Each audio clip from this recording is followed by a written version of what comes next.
savez qu'à Kenogami, on a fait la rénovation du centre-ville à Keno il y a quelques années.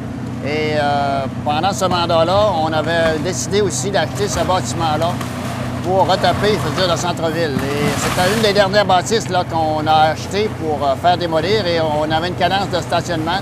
Et avec cette démolition-là, certainement que les gens vont être bien contents. C'est aussi qui a été peut-être un peu long là, avant de finaliser tout ça, mais tout le monde était bien conscient qu'il fallait arriver à un moment donné à la fin de ce bâtiment-là. Et certainement que ça allait accélérer aussi là, avec la sortie de M. le maire.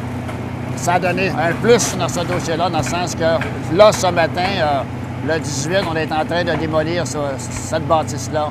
Et tout le monde va être bien heureux de ça, les commerçants. Puis il y avait des problématiques aussi, qu'il y avait des gens qui squattaient dans ce coin-là, qui allaient là la nuit. C'était très dangereux. Et dernièrement, comme vous savez, dans les journaux, ils en ont parlé, il y a eu un incendie. Là. Il y a des gens qui avaient mis le feu entre les deux bâtisses. Ça aurait pu être dramatique, cette chose-là. Et ce matin, on arrive à la conclusion de ce projet-là, ce qu'on peut appeler un projet.